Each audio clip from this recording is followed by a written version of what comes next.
할렐루야. 이제 모세의 세 번째 설교에 대한 말씀을 공부하도록 하겠습니다. 모세가 이제 죽음을 앞둔 가운데 자신의 생이 이제 끝나고 난 이후에 앞으로 미래에 전개될 것들을 고려하면서 애언적인 어투로 말씀하고 있는 것이 모세의 세 번째 설교의 내용입니다. 그 안에 보면 애정어린 당부가 있고 또 간절한 소망이 있고 그러면서도 굉장히 엄중하게 하나님의 뜻을 강조하고 있습니다. 모세의 생애의 마지막 설교라고 하는 어떤 그런 분위기와 느낌을 좀 생각하면서 오늘 말씀을 우리가 고려해 보도록 하겠습니다. 우리 다 같이 찬양하고 또 말씀을 이어가도록 하겠습니다.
아멘.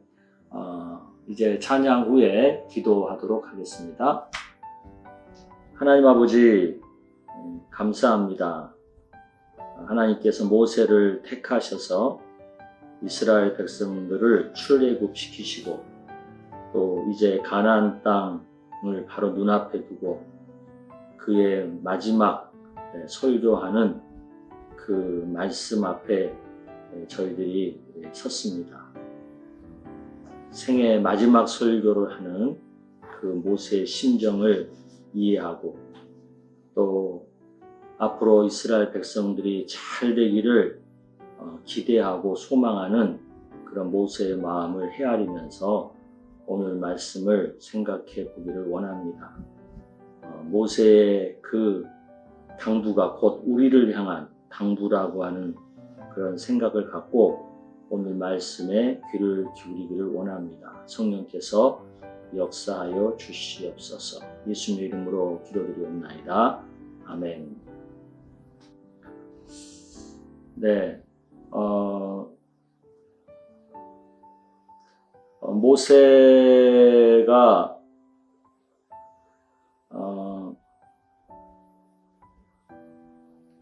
마지막 설교한 얘기입니다. 신명기 27장 1절에서 3절까지 말씀 먼저 읽어보겠습니다. 모세와 이스라엘 장로들이 함께 백성에게 명령하여 이르되 내가 오늘 너희에게 명령하는 이 명령을 너희는 다 지킬지니라. 너희가 요단을 건너 내 하나님 여호와께서 내게 주시는 땅, 그 가나안 땅이죠. 그 땅에 들어가는 날에 큰 돌을 세우고 석회를 바르라. 요단을 건넌 후에 이 율법의 모든 말씀을 그 위에 기록하라. 그리하면 내 하나님 여호와께서 내게 주시는 땅, 곧 젖과 꿀이 흐르는 땅에 내가 들어가기를 내 조상들의 하나님 여호와께서 내게 말씀하신 대로 하리라.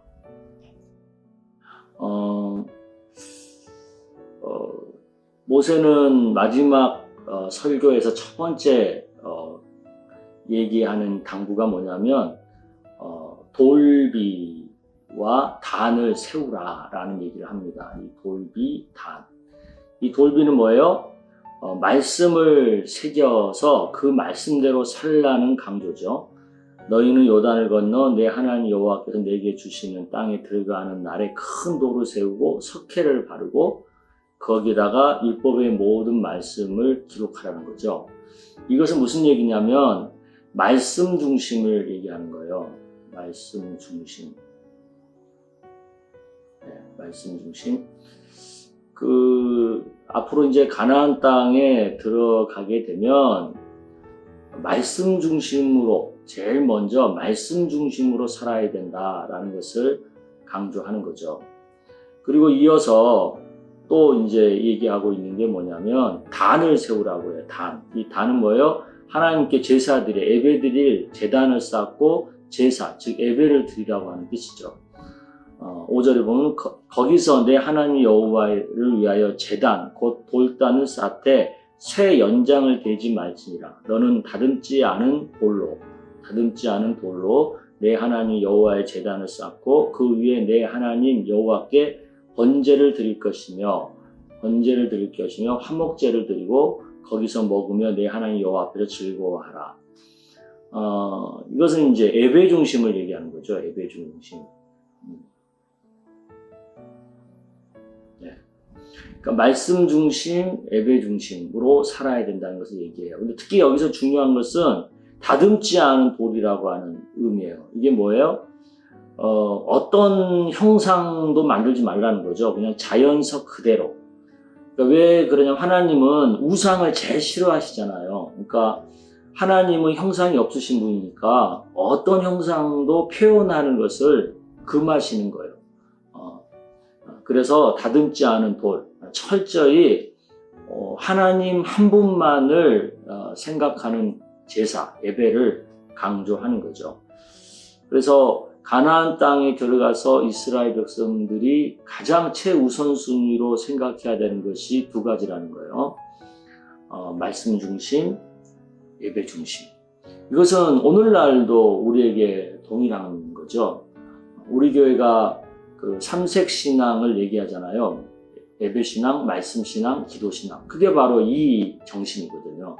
그래서 우리는 항상 최우선적으로 신앙을 고려할 때 말씀 중심과 예배 중심 그리고 기도 중심 이 세 가지를 우리가 늘 생각해야 된다는 것을 명심하셨으면 좋겠습니다. 그러면서 이제 이어서 모세는 축복과 저주에 대한 얘기를 하죠. 굉장히 축복과 저주는 양극단이지 않습니까? 근데 그 양극단을 결정하는 것들이 있는 거죠. 그래서 먼저 축복을 선포하면서 그리심산, 축복의 산이라고 하는 그리심산, 이건 오른편에 위치하고 있어요.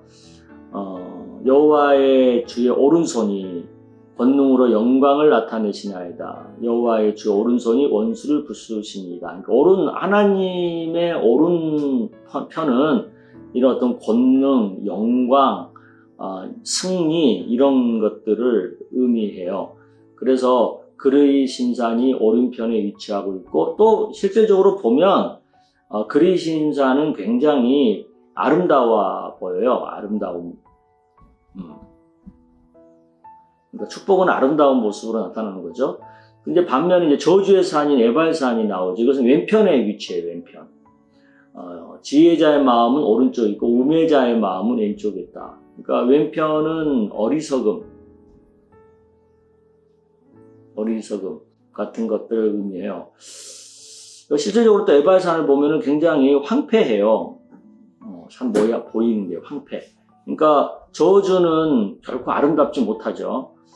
그래서 시각적으로도 축복의 모습과 저주의 모습을 확연히 차이나게 나타내 보이면서 축복과 저주를 강조하는 그런 효과를 나타내고 있어요.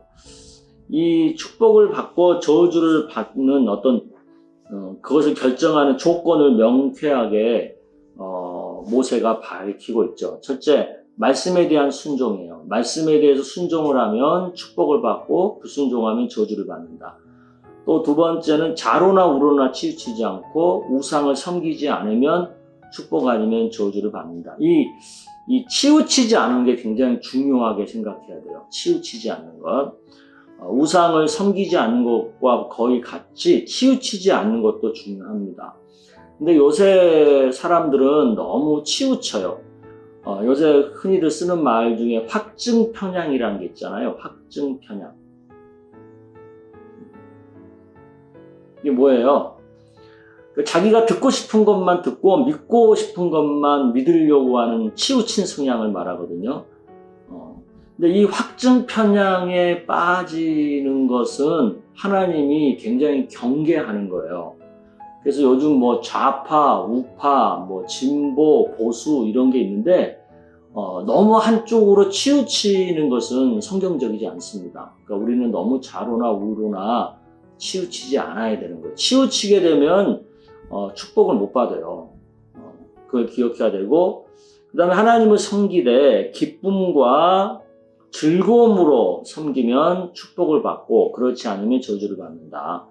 또 하나님을 영화롭게 부르는 경외하는 거. 경외하면 축복을 받고 저주를 받는다. 그러니까 여기서 보면 중요한 것은 순종, 치우치지 않는 거, 우상을 섬기지 않는 거, 기쁨과 즐거움으로 섬기는 거, 그 다음에 경외하는 것. 이렇게 축복과 저주를 가르는 어떤 조건을 분명하게 얘기를 하고 있습니다. 그러니까 우리가 축복된 삶을 살고 싶다면 여기에서 말하는 그 조건을 잘 기억하고 이 조건에 잘 맞춰서 살게 되면 그 열매는 반드시 축복이에요.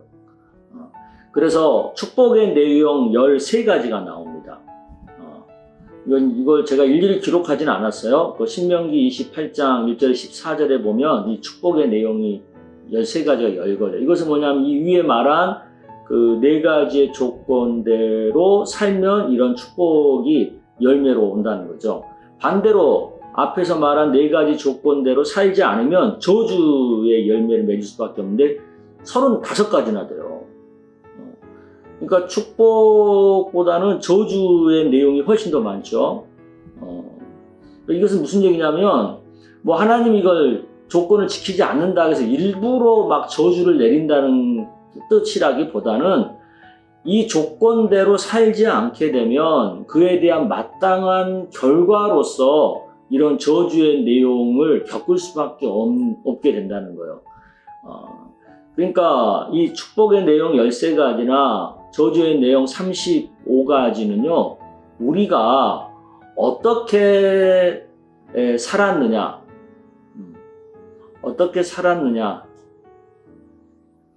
냐에 따른 그 결과들이에요. 결과물,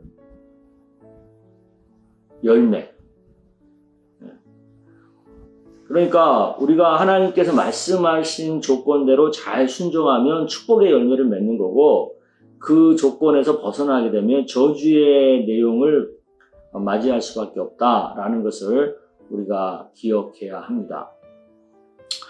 그리고 이제 이어서 모세가 강조하는 건 다시 한번 언약을 기억시키죠. 언약. 그 언약이 뭐예요? 시내산에서 하나님과 이스라엘 백성 사이에 언약을 맺잖아요. 언약이 뭐예요? 하나님이 되고 하나님의 백성이 되기로 한 거잖아요.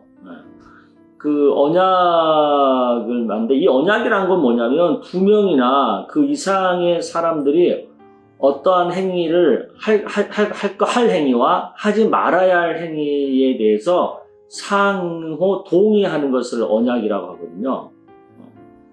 그러니까 할 것과 하지 말아야 할 것을 상호 동의하는 것을 언약이라는 거예요. 근데 이 언약은 모세 당시에 굉장히 흔히 있었던 일입니다. 개인과 개인 사이에, 국가와 국가 사이에 이런 언약을 맺어서 할 행동과 하지 말아야 할 행동을 서로 이렇게 정해놨어요. 하나님과 이스라엘 백성 간의 언약도 마찬가지. 하나님 앞에서 해야 할 것과 하지 말아야 할 것을 정해놓고 이것을 잘 지키면 하나님이 어떻게 하신다. 이걸 잘 못 지키면 또 하나님이 어떻게 하신다 하는 것에 대한 약속이 이 언약이거든요. 그래서 시내산에서 언약을 맺고 난 다음에 40년의 광야 생활 속에서 그 언약이 어떻게 언약대로 어떻게 되어졌는가를 다시 한번 모세가 이스라엘 백성들에게 기억시키는 거예요. 그게 이제 29장 5절에 나오는 거예요. 40년 동안, 주께서 40년 동안 너희를 광야에서 인도하셨다. 너희 몸의 옷이 낡아지지 아니하였고 너희의 발의 신이 헤어지지 아니하였고 너희에게 떡도 먹지 못하며 포도주나 독주를 마시지 못하게 하셨음은 주는 너희의 하나님 여호와이신 줄을 알게 하려 하심이라. 우리가 이곳에 올 때에 헤스본 왕 시온과 바산 왕 옥이 우리와 싸우러 나왔으므로 우리가 그들을 치고 그 땅을 차지하여 루벤과 각각 므낫세 반지파에게 기업으로 주었다. 이 얘기예요. 그러니까 우리가 하나님 말씀대로 사니까 하나님께서 40년 광야 생활 동안 이렇게 우리를 지켜주셨다 하는 것을 강조하는 거죠. 그 다음에 이제 또 이스라엘 백성들에 대해서도 얘기하는 거예요. 그런즉 너희는 이 언약의 말씀을 지켜 행하라. 그리하면 너희가 모든 일이 형통하게 된다. 그러니까 우리가 형통하게 살려면 언약을 지키는 것에 달려있다라는 걸 강조해요. 그래서 오늘 곧 너희의 수령과 너희의 지파와 너희의 장로들과 너희의 지도자와 이스라엘 모든 남자와 너희의 유아들과 너희의 아내와 및 내 진중에 있는 객과 너희를 위하여 나무를 패는 자로부터 물기는 자까지 다 너희 하나님 여호와 앞에 서 있는 것은 내 하나님 여호와의 언약에 참여하고, 언약에 참여하는 거죠. 언약에 참여하고, 또 내 하나님 여호와가 오늘 내게 하시는 맹세에 참여하고, 또 여호와께서 내게 말씀하신 대로 내 조상 아브라함과 이삭과 야곱에 맹세하신 대로 오늘 너를 세워 자기 백성을 삼으시고 그는 친히 내 하나님이 되시려 함이라. 그러니까 하나님이 하나님 되고 자기 백성 되는 이 언약의 관계를 분명하게 확인시키는 거죠. 그런데 이 언약을 파기하게 되면 그 결과에 대해서도 또 강조하고 있죠. 너희 중 남자나 여자나 가족이나 지파나 오늘 그 마음이 우리 하나님 여호와를 떠나서 그 모든 민족의 신들에게 가서 섬길까 염려하여 독초와 쑥의 뿌리가 너희 중에 생겨서 이 저주의 말을 듣고도 심중에 스스로 복을 빌어 이르기를 내가 내 하나님이 완악하여 내가 내 마음이 완악하여 젖은 것과 마른 것이 멸망할지라도 내게는 평안이 있으리 할까 함이라. 여호와는 이런 자를 사하지 않는다는 거죠. 또 그의 분노와 질투의 불을 부으신다는 거죠. 이 책에 기록된 모든 저주를 그에게 더하신다는 거죠. 여호와께서 그의 이름을 천하에서 지워버리신다는 거죠. 여호와께서 곧 이스라엘 모든 지파 중에서 그를 구별하시고 이 율법책에 기록된 모든 언약의 저주대로 그에게 화를 더하신다는 거죠. 그러니까 언약을 파기하게 되면 이런 일들이 생기게 된다는 거예요. 그러니까 언약은 꼭 지켜져야만 한다라는 것을 강조하는 것입니다. 그러면서 이제 모세는 이제 또 격려를 하죠. 따뜻한 마음으로 격려를 해요. 이스라엘 백성들을 격려해요. 강하고 담대하고 두려워하지 말라. 그들 앞에서 떨지 말라. 왜 그래요? 지금 가나안 이제 땅의 정복 전쟁을 눈앞에 두고 있잖아요. 근데 가나안 땅 거민이 강하다는 것을 또 알고 있잖아요. 그러니까 얼마나 그 마음이 두렵고 떨리겠어요. 그래서 이제 모세가 이스라엘 백성들을 격려하는 거예요. 그런데 왜 강하고 담대하고 두려워하지 말고 떨지 말아야 되느냐? 그 이유를 분명하게 얘기하는 거죠. 뭐예요? 하나님 여호와가 함께 가신다는 거죠. 또 결코 떠나지 않는다는 거죠. 떠나지 않는다는 거죠. 그러니까 버리지도 아니한다는 거죠. 그러니까 세 가지의 이유를 들어요. 이 세 가지 이유를 들어서 함께 간다, 떠나지 않는다, 버리지 않는다. 그러니까 두려워하지 말고 떨지 말라. 이렇게 격려를 하고 있어요. 또 동시에 이제 여호수아를 격려하죠. 이제 당신 모세의 후계자인 앞으로 이제 정복 전쟁의 지도자 역할을 해야 될 이 여호수아를 불러서 격려를 해요. 또 동일하게 강하고 담대해라. 너는 이 백성을 거느리고 여호와께서 그들의 조상에게 주기라고 맹세하신 땅에 들어가서 그들에게 그 땅을 차지하게 해라. 그러니까 정복해라. 그죠? 그리하면 여호와 그가 내 앞에서 하나님이 네 앞에 가시고 너와 함께 하시고 너를 떠나지 아니하시고 버리지 아니하신다는 거죠. 그러니까 두려워하지 말고 놀라지 말라. 이렇게 여호수아를 격려하고 있어요. 그러니까 지도자의 그 역할 중에 하나가 이 격려를 참 잘하는 게 중요한 역할인 것 같아요. 그래서 그 팔로워들을 적절한 말로 격려를 잘하는 것이 지도자가 갖추어야 할 좋은 리더십 중에 하나라고 생각이 듭니다. 그 다음에 또 이어서 제사장을 격려해요.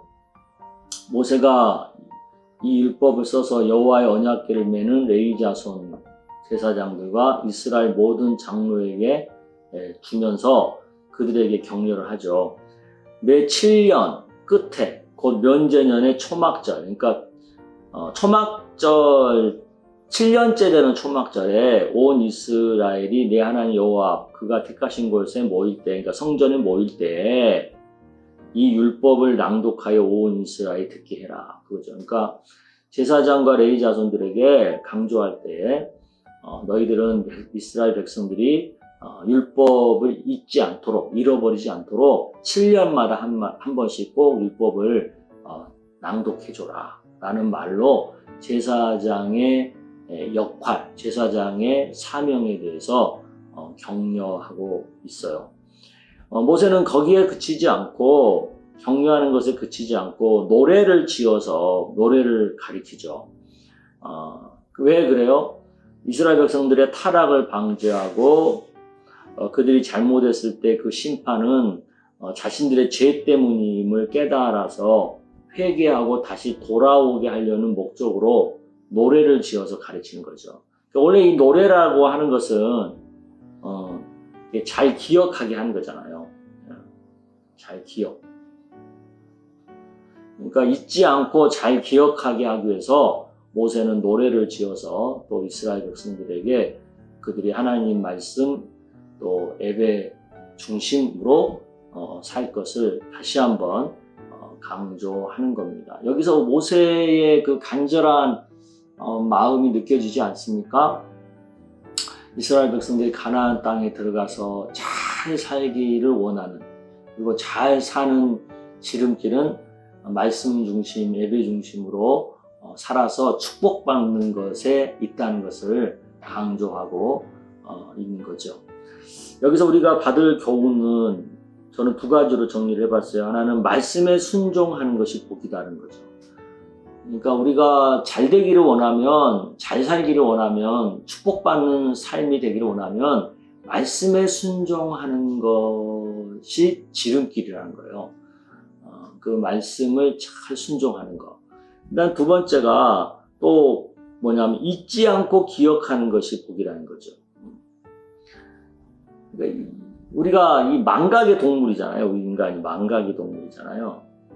그러니까 우리는 잘 잊어버려요. 우리의 속성은 잘 잊어버리는데, 이 잊어버리면 안 될 것이 있는 거예요. 그게 뭐냐면 하나님의 이 말씀을 잊어버리면 안 되는 거죠. 그런 면에서 우리는 다른 건 잊어도 괜찮은데 하나님 말씀대로 살아야만 한다고 하는 이 사실에 대해서는 잊지 않아야 되는 거죠. 그것이 복이다라는 거예요. 그래서 우리가 이 두 가지 교훈을 마음에 새기고 모세의 세 번째 설교에 담겨있는 하나님 말씀에 순종하는 것이 복이다, 잊지 않고 기억하는 것이 복이다 라는 것을 우리가 꼭 기억하고 우리도 말씀에 순종하고 늘 하나님 말씀을 잊지 않고 기억하며 사는 은혜가 있기를 축복합니다. 자, 기도하겠습니다.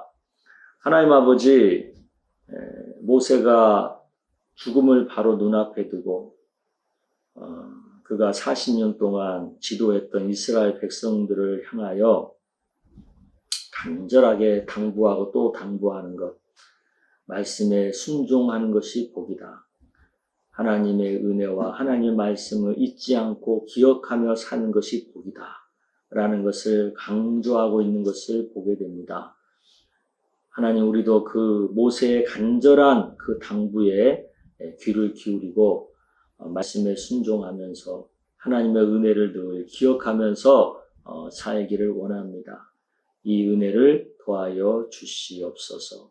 예수님의 이름으로 기도드리옵나이다. 아멘. 이제 다음 시간이 이 출애굽 시대의 마지막 시간입니다. 그래서 신명기 31장에서 34장까지의 말씀을 꼭 미리 한번 읽고 오시면 좋을 것 같습니다. 네, 감사합니다. 다음 주에 뵙겠습니다.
찬양합시다. 예수 왕의 왕